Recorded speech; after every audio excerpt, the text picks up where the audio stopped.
In the process of gaining our rightful place, we must not be guilty of wrongful deeds. Let us not seek to satisfy our thirst for freedom by drinking from the cup of bitterness and hatred. We must forever conduct our struggle on the high plane of dignity and discipline. We must not allow our creative protests to degenerate into physical violence. Again and again, we must rise to the majestic heights of meeting physical force with soul force. The marvelous new militancy which has engulfed the Negro community must not lead us to a distrust of all white people. For many of our white brothers, as evidenced by their presence here today, have come to realize that their destiny is tied up with our destiny. And they have come to realize that their freedom is inextricably bound to our freedom. We cannot walk alone. And as we walk, we must make the pledge that we shall always march ahead. We cannot turn back. It's a great dream. The first thing we notice in this dream is an amazing universalism. It doesn't say some men, it says all men. It doesn't say all white men, it says all men, which includes black men. It does not say all Gentiles, it says all men, which includes Jews. It doesn't say all Protestants, it says all men, which includes Catholics. It doesn't even say all theists and believers. It says all men, which include humanists and agnostics, which, you know, my wife and I always talk about when we say mankind and humankind, and we're talking about the human race, all of us on this planet, even from other countries and other citizenships. We are a humankind, and we need to unite as a humankind more now than ever. And that's what we're going to talk about with Isaiah Washington. So you guys enjoy this episode. Thank you guys so very much. Good morning. Good morning. Jaha lives. Yeah, man. It's been interesting. No, it hasn't been fun at all.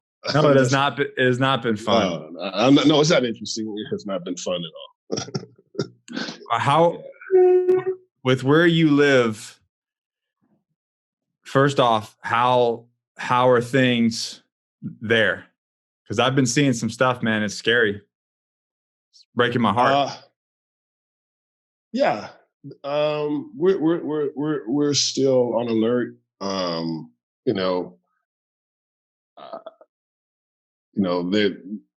The protesters been pretty somewhat calm. I mean, somehow they found their way literally past right there, directly a path right past my house, from one main street to another main street. But most of the damage has been contained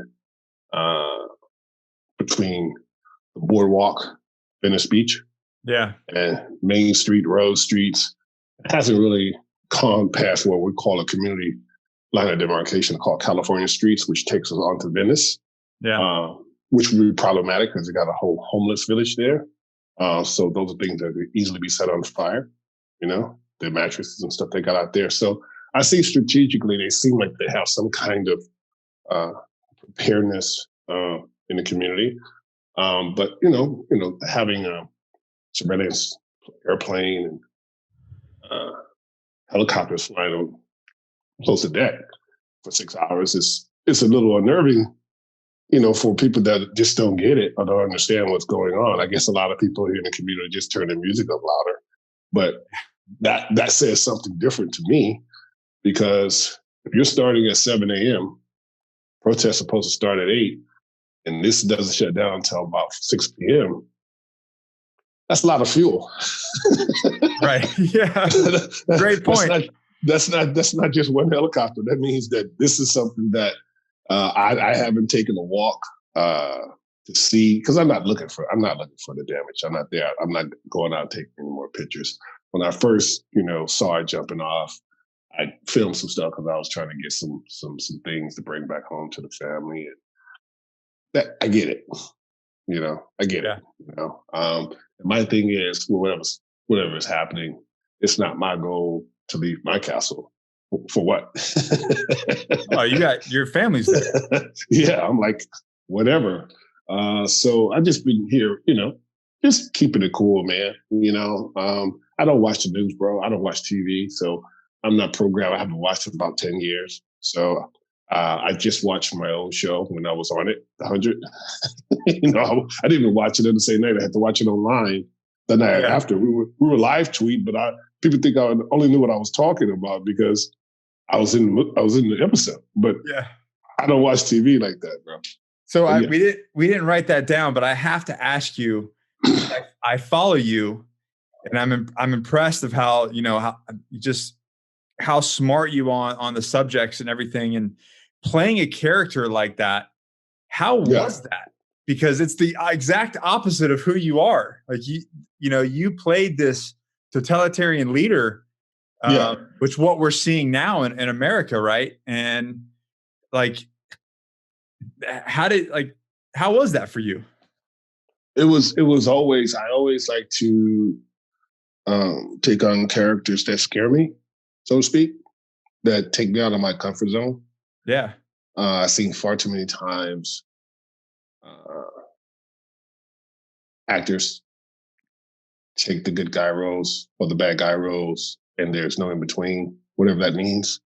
The frequency remains the same.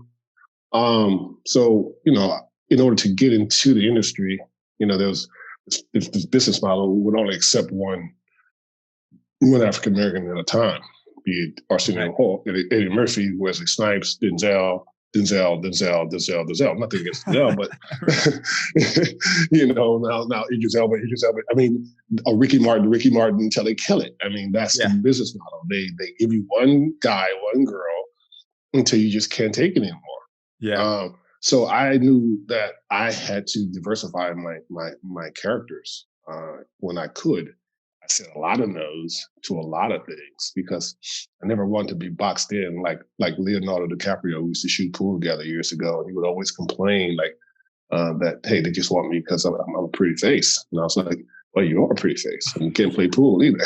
So you're not going to make a living playing pool because I'm kicking your head. You know what I mean? So you got to figure it out. We used to laugh about it, but he resisted it. That's why you would see him playing these characters that were not aviation. He was always going for some substance, right? So I felt, really proud. Finally, he got an Oscar, for the performance he did on Revenant, I think. But my point is, it was tough and it was hard on my psyche, which is one of the reasons I choose to leave the show. I figured the character had, I'd gone from the helmet, dyed hair, clean shaven look of Dr. Burke, to the soul spot, to full on afro, full on beard, to bald beard. That was my way of keeping it interesting and trying to give the audience four different optics, and basically 4 different journeys. That was my goal. And then at a point, I had never been on a hit TV show for more than 3 years. So after going into the 5th season, I realized, oh God, I'm one of those people that are going like, oh my God, I don't know what else I can do with this role. And do I just show up and just take a check? And are my audience going to feel that? Am I going to lose my authenticity? Even though whatever they feel about my character, if they stop feeling anything, because I don't feel it anymore. Yeah. That's the woes of being a freaking artist, because commerce and art don't mix. Well, it's kind of an interesting thing, right? Because you played a role that kind of, to me, kind of plays into what we're dealing with now. Is like you're in this moral ambiguity, and you're trying to do the right thing, right, for the people, right. but it's really evil.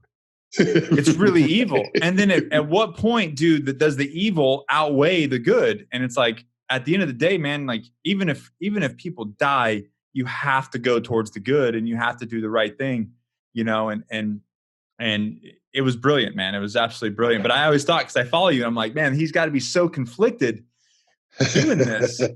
It was a tough journey. I didn't agree with a lot of the behavior, and that was the point. That was the whole point. That's Right. not me. I wouldn't do that way. So that lets me know that I was still on my moral compass there as best I could. I do feel I'm at a certain spectrum of sociopathy, but I like to be healthy about it. Right. So that was the challenge. The cabin fever. Anybody who lives in Vancouver is very tough because the weather is pretty cold, and a lot of times we were shooting at night in this area called the GRBD, which is a conservation. It's like amazing when you go out there. Literally, it's so green, it's so beautiful, so authentic and raw and natural. You feel like Spinosaurus is going to come around the corner any second. When you're out there in the woods, you can feel it. It's like, okay, this is where the velociraptors.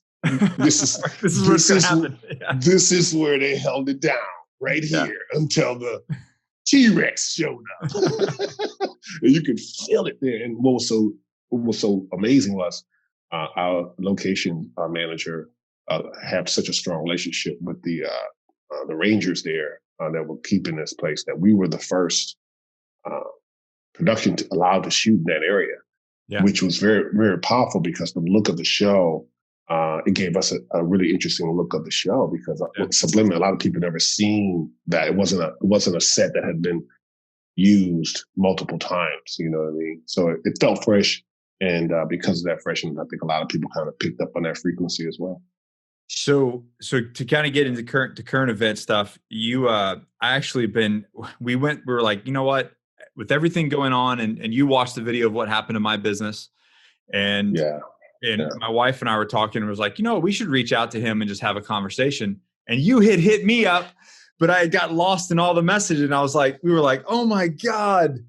And it was really interesting because your message from Instagram, I get so used to deleting death threats and BS that I just like, okay, you're gonna kill me. Yes, I'm a bitch ass. Yes, fuck yeah, I'm a coon. Great.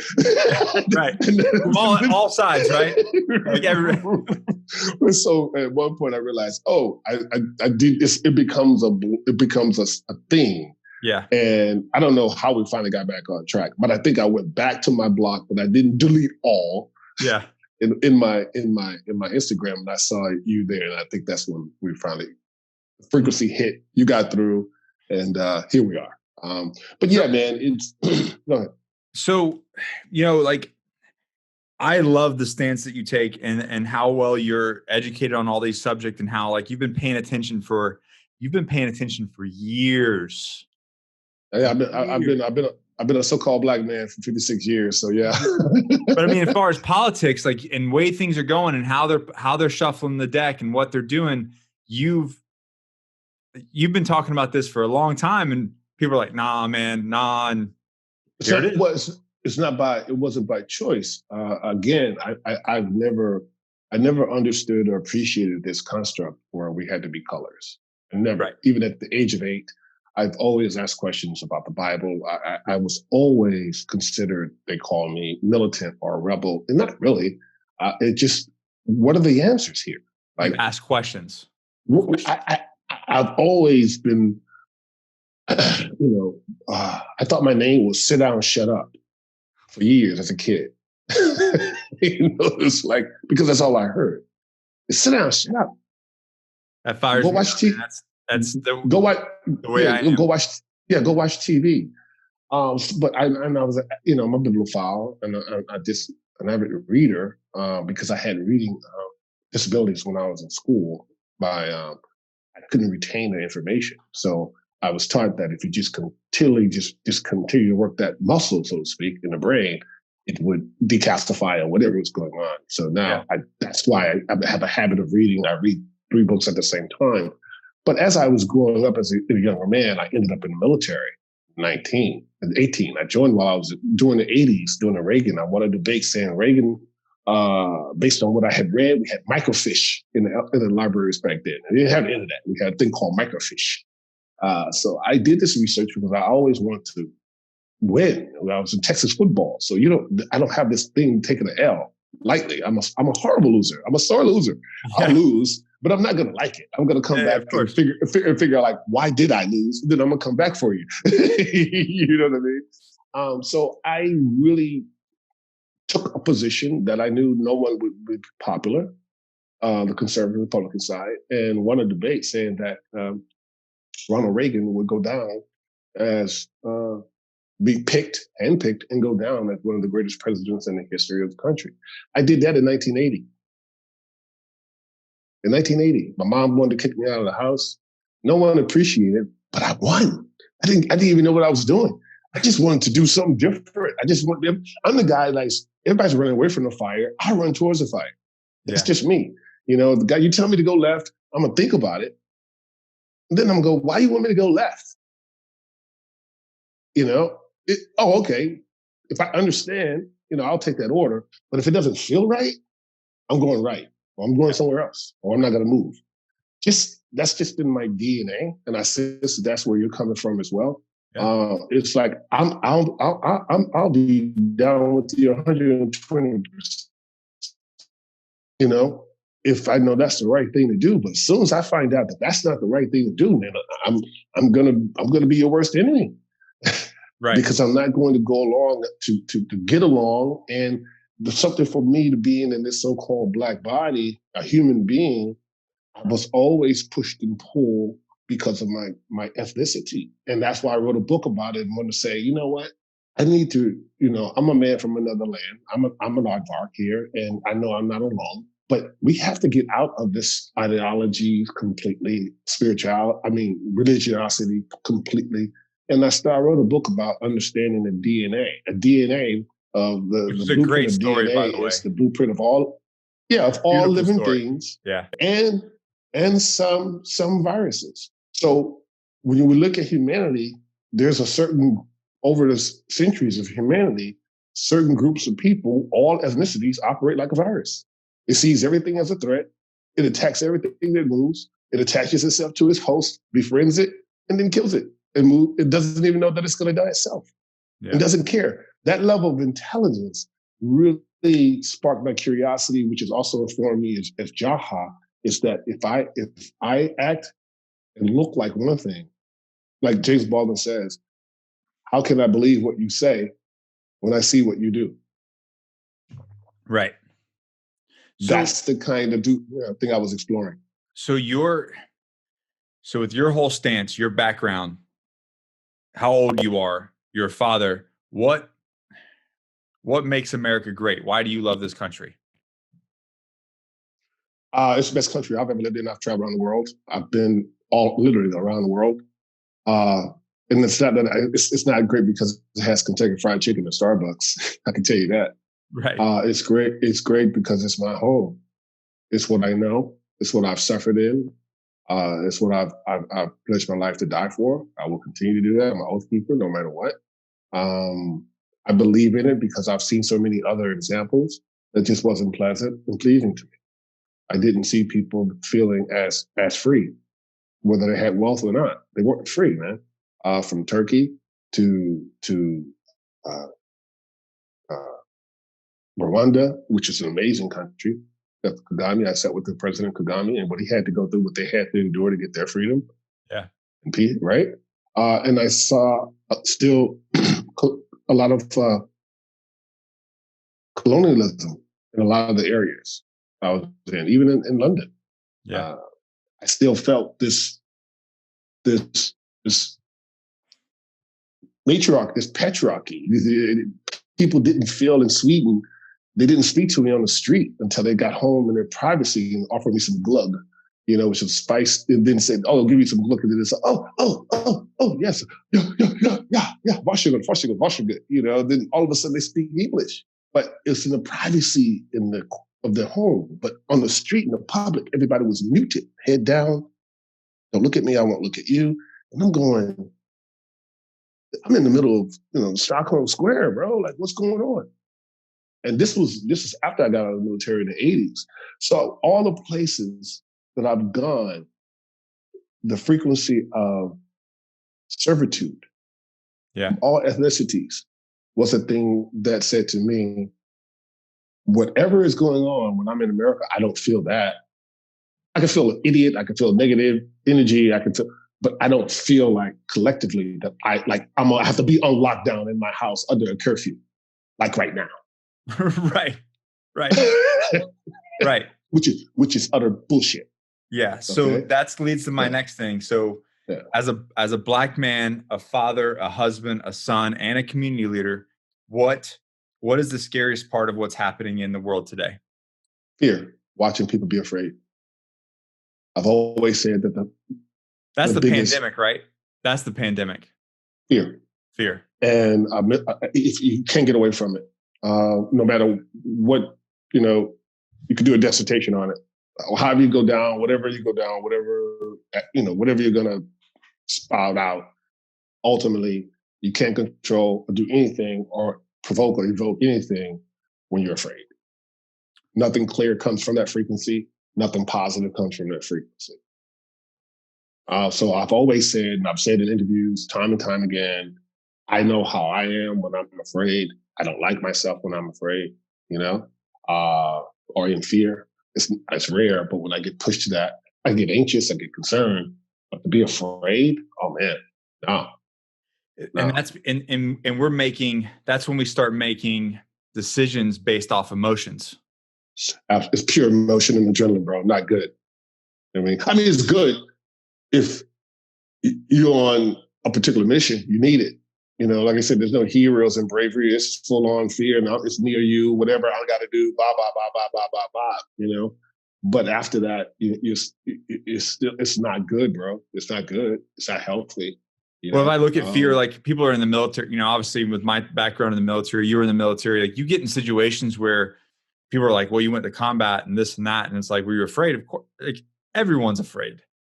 Absolutely. Everyone's afraid, but you're trained to a standard to where you're afraid, but you don't let that fear dictate your outcome or dictate your next move or the way that you do things, because the training takes over and you're afraid, but you have an operating procedure. You are based off tactics and logic, and that's how you react. You don't allow yourself to succumb to fear and emotions, because as soon as you do, bad shit happens. Right. Well, and that's my point. It's like, if I have to deal with other people that are afraid, then that puts me in a position where I have to get more tactical, because I know what that is. And that's scary, right? If you're doing that, and that's answering your question. That's what's scary, because I understand being afraid, but I also know what pure fear does. It's like a drowning person. You can't do anything with that. Yeah.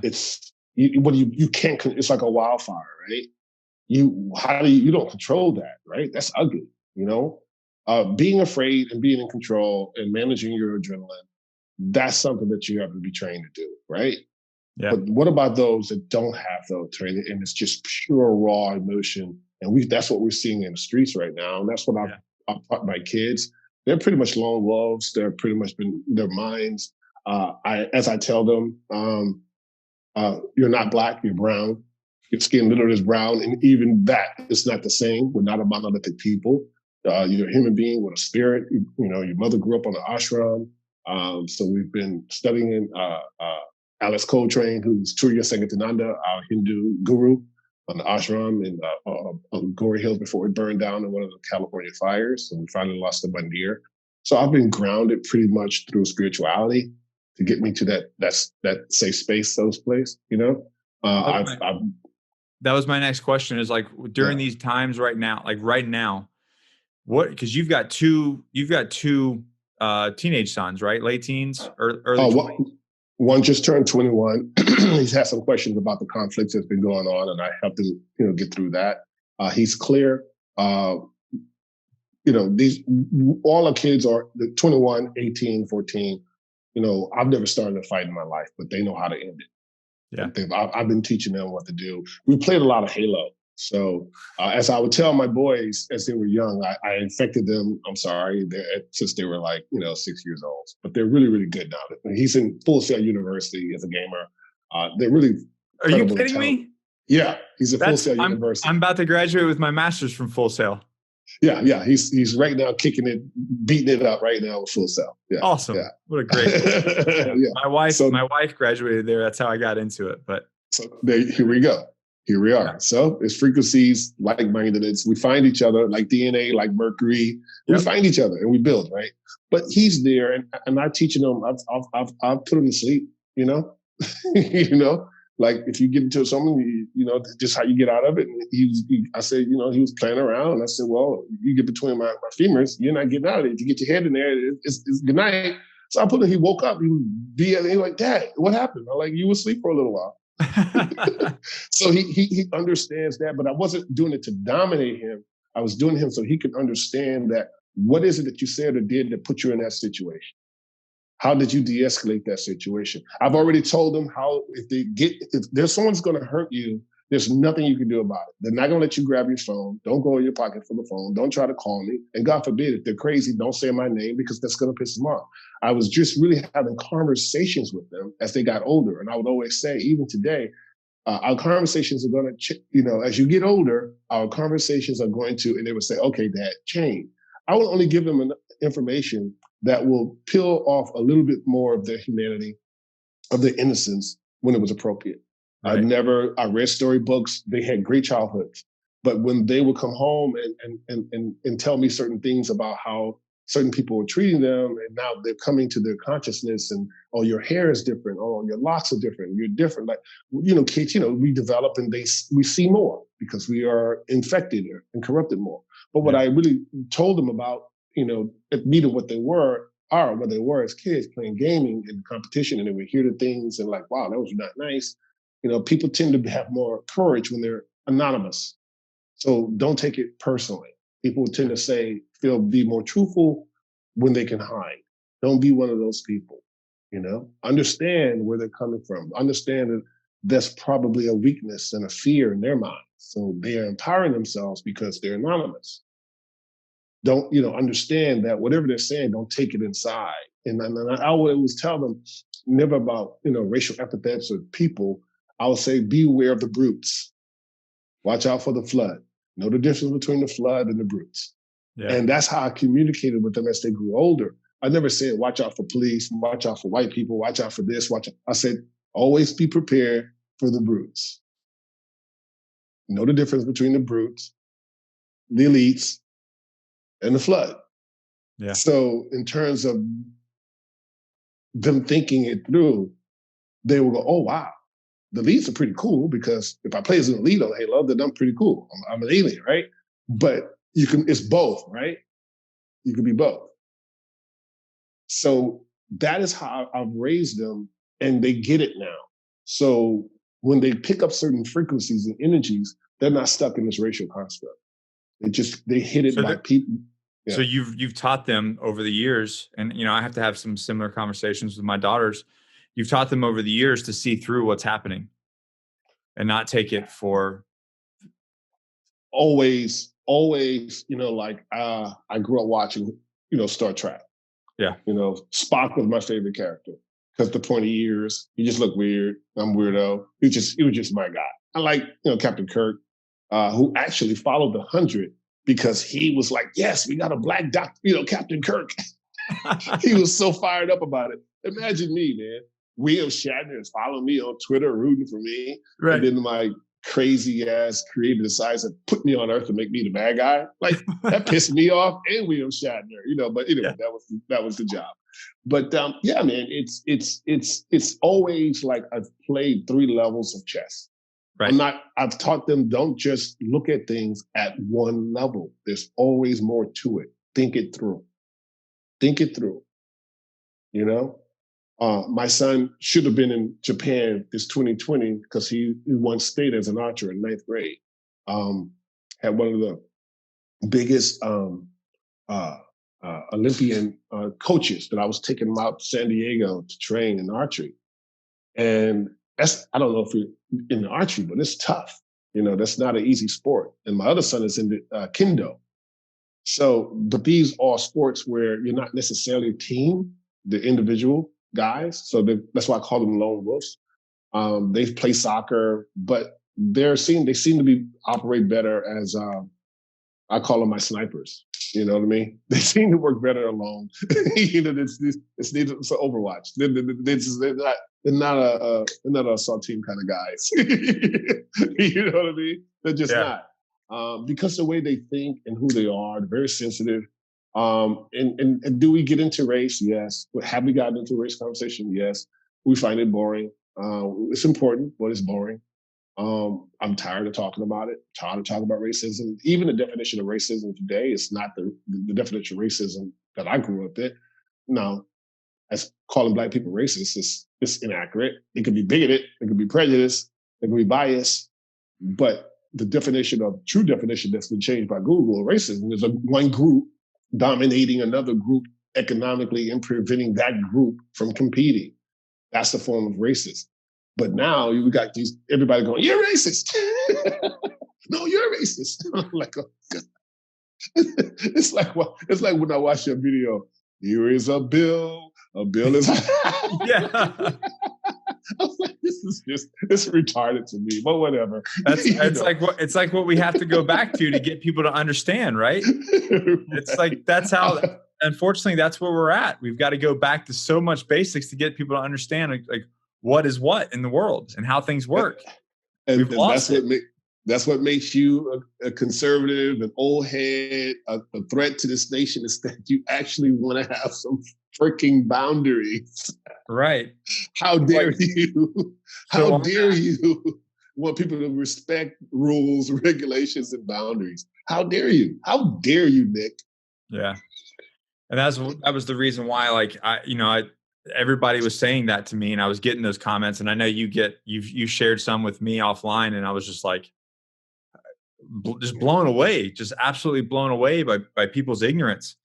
And so I felt like I had to make my most recent video that you shared, like, okay, it's a law, but there's been a lot of laws. A lot of bad laws. A lot of bad laws. Slavery was made a law, made legal. People have to understand the difference between legal, legality, and law. They're different. There's a rule of law, the law of the land, and then what man makes that makes things legal. Right.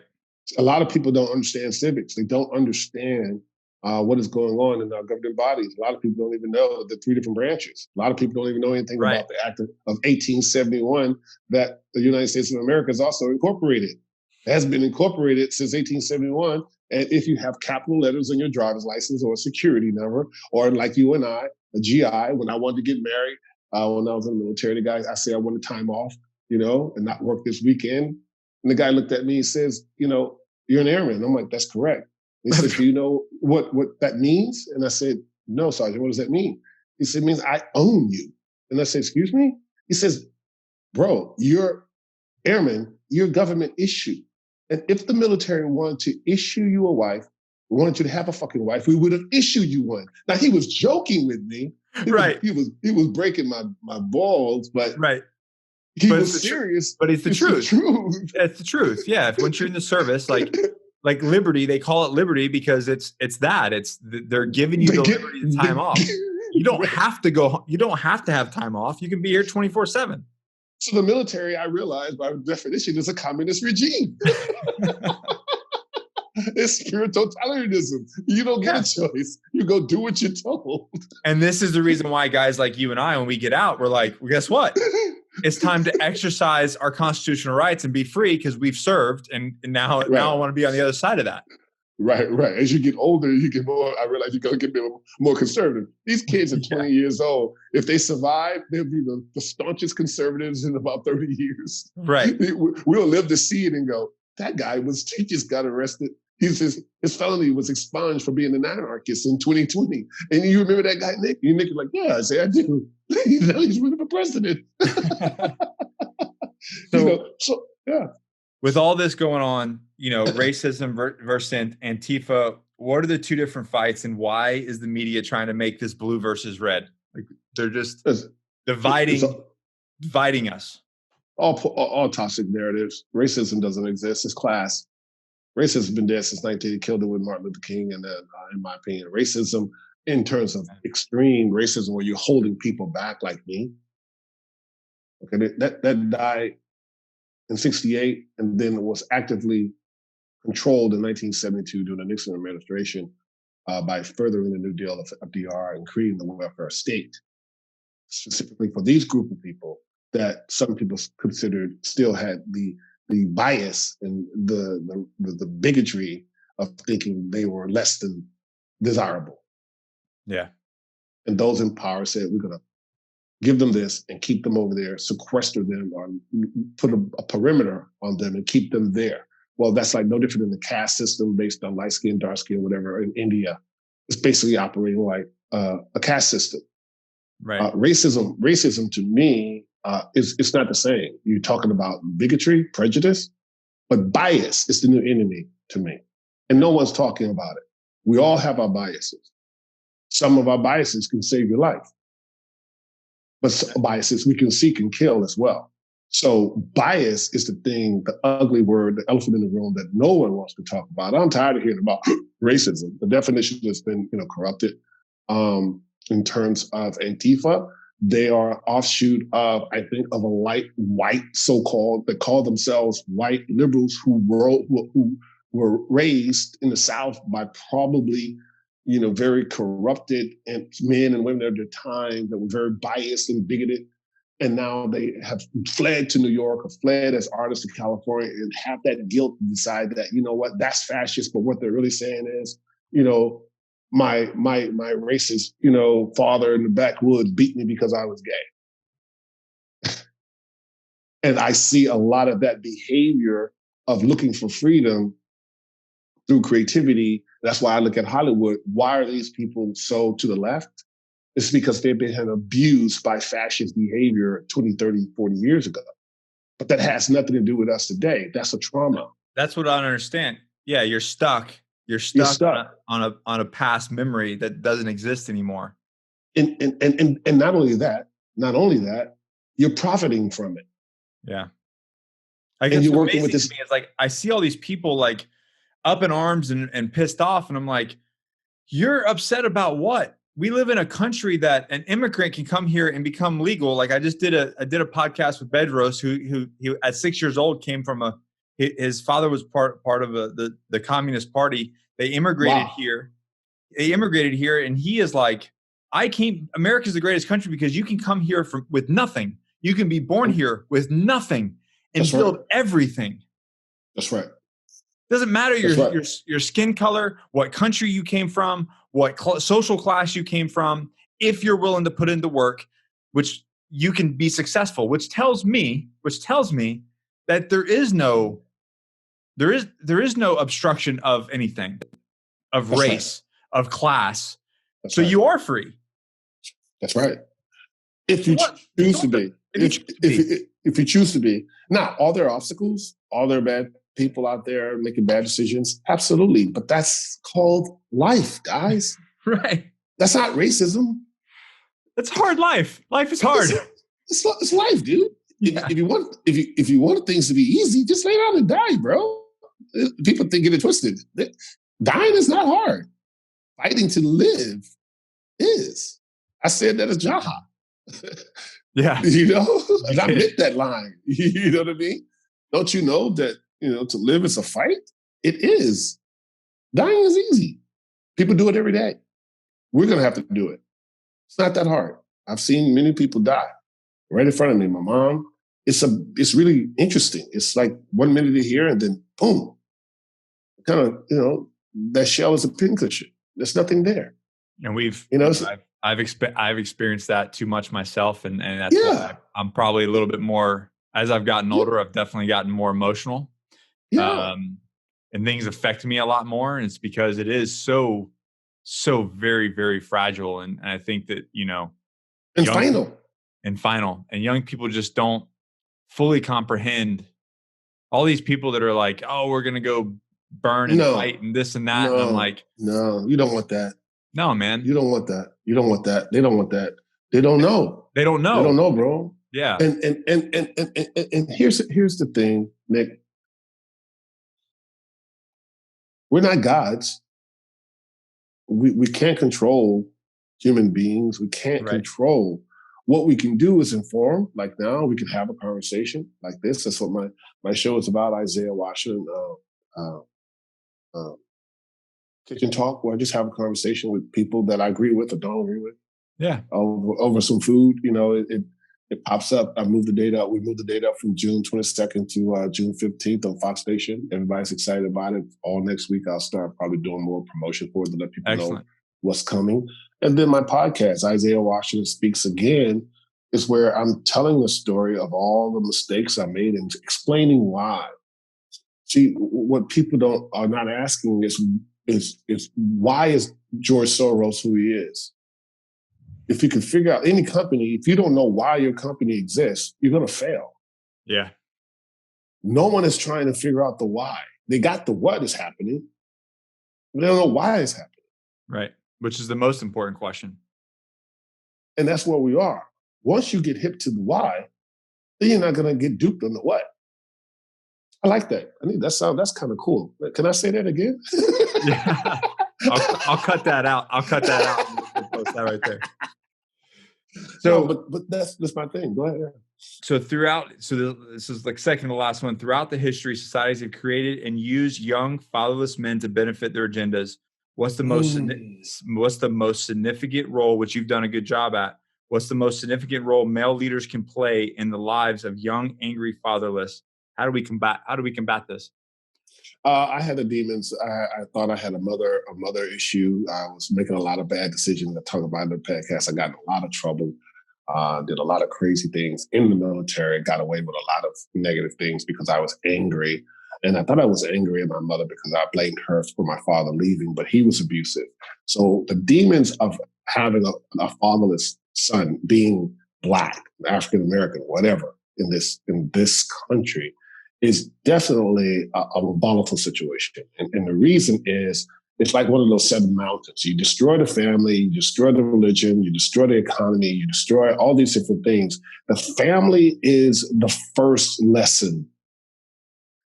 If there's no foundation with family, a whole family, father, mother, a unit, like in the old days, you had multiple children, and the grandmother and great-grandmother probably was still living somewhere on the farm.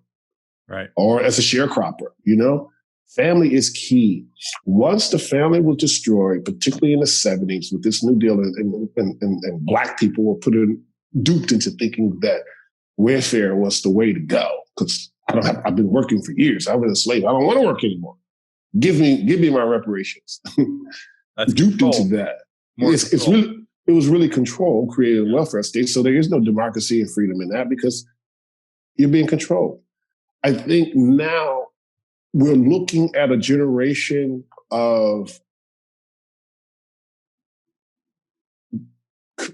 a level of depravity that was by design, that started in 1972 in the 80s.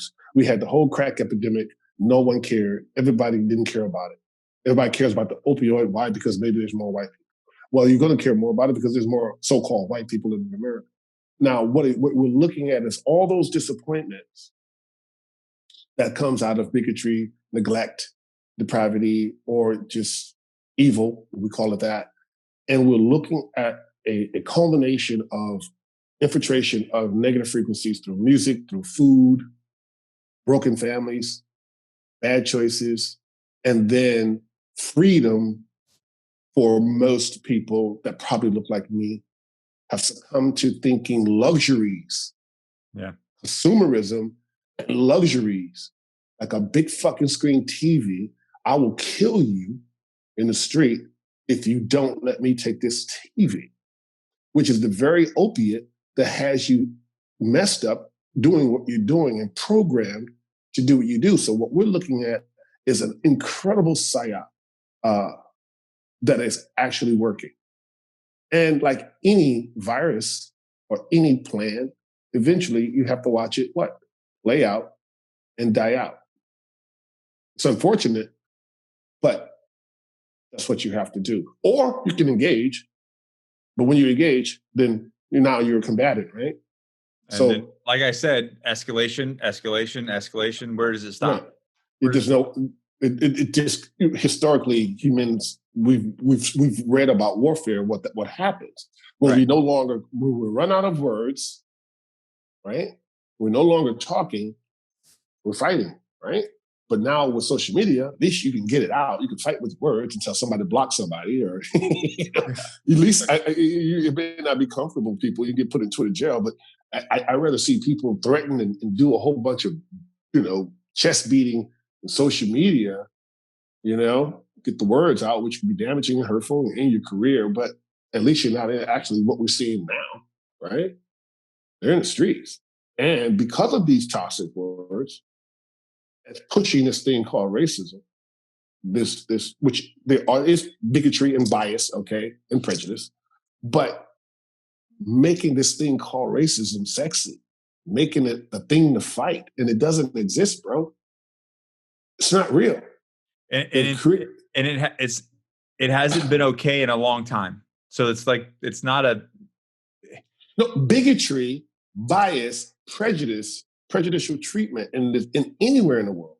Look, it's the thing. You take all the black people out of America, bro. Take them all out. Even though some, was argue down that the original Aboriginal people were in America before, which is historically, that's another argument.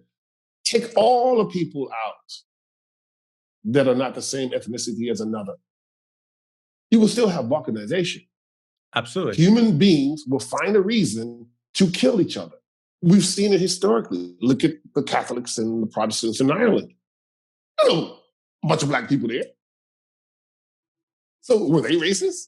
I always make the joke that, it's going to take, and I'm joking about it, but for the human race to come together, it'll take aliens landing and we'll need another enemy to fight. They're already here. They just don't want to tell you about it. Yeah. So that's why they're distracting us. Seriously, they're distracting us with all this boring race stuff because the other intelligence is already here. Going, look, Earth is a gas station for a lot of the intelligence. You know what's going on, and it's like y'all down here threatening to mess that up. We don't really care about you guys. They've been sending messages, and come on. But that's another conversation. Another conversation. But I think what we're doing is we have to understand that, okay, since the definition of racism is something evil and bad, if that's the game you want to play, then ask yourself why. Why are you participating in it? Whoever you are.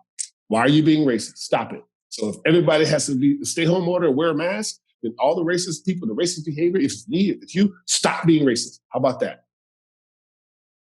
So that's what I was going to end it on was police brutality, never okay. Crime and murder, never been okay. Murder is murder. Racism is always been disgusting. Sexism, always been disgusting. There are laws and things put in place that have made things better. There are people over the past decades that have stood up and made a change for America. So these are things that have been in place that are illegal or not okay and have been. No, so these are not new things. That's why you have rules. That's why you start the basic with your kids. It's like, get in line, Jessica, Jimmy, get in line, get in line. Okay, we have structure. If it's those that just want to blow up the structure, then it's going to create chaos. But there's even structure in chaos. You know that, right? So it's math. Nothing else. As fathers, as leaders in our community, as people, which I was talking with a Navy SEAL, saying, we have these platforms, right? You and I have a platform to be able to speak, and from Peter Parker's great uncle, his uncles, with great power comes great responsibility, right? Yeah. Yeah. What is our responsibility now? We keep talking to one another. We keep using our platforms to have these kinds of conversations. The only problem that we have, and really what needs to happen is they got enough trillions and trillions of dollars, millions and millions of dollars to do investigations commission, but no one is having a commission and taking the time to have various people in this nation, for obvious reasons that have been dominated and conquered, to have what we call a truth and reconciliation. It's the conversation. We don't have to beat each other up over it, take it to the streets. Just acknowledge. Truth and reconciliation worked after apartheid under Desmond Tutu. It was a conversation, a great conversation. Did it change much economically for a lot of the people there? Probably not. But you know how it is. If you're married, you know what the energy feels like when you need to have a conversation and you don't. That's exactly. Thank you. Oh man, that was good. Yep. You don't want that smoke in your house. Yep. You can't sleep, you can't eat, and avoidance and denial. It comes to a point where the deadliest thing a wife can say to a man is, "We need to talk." We need to talk. Well, there you go. And I think that, we're doing our part. And my thing is education, having that communication with the youth of this nation, the people of this nation, to show them what's happening and to educate them and for them not to be manipulated. And that's what I'm seeing. I'm seeing too many young people being manipulated by the media, manipulated by politics, and it breaks my heart. Well, hey man, I joined the military because I was watching Soul Train and the Air Force commercials. I got manipulated. You know what I mean? It happens. We're young. I mean, it was like, oh wow, be all you can be. I don't know if I want to be all I can be. Hey, aim high. Oh, that's me. I've tried to be a Marine. I didn't pass that test. Hey, the Air Force took me, right? Yeah. So manipulation is a tactic. You know that. Indoctrination is a tactic for control, right? You know that. And in many cases, having structure and control is healthy, but it's when you're doing manipulation people in an unhealthy way, then we have to continue to speak out on it. Right. Yeah. Well, man, I thank you so much for everything you're doing. I thank you for your time hanging out with me and being a positive voice for this and keeping people safe. Because I've seen your messages to people that are like all fired up and angry and out there wanting to do things, and you're like, whoa, bro. Like, right. Yeah. Bring it in.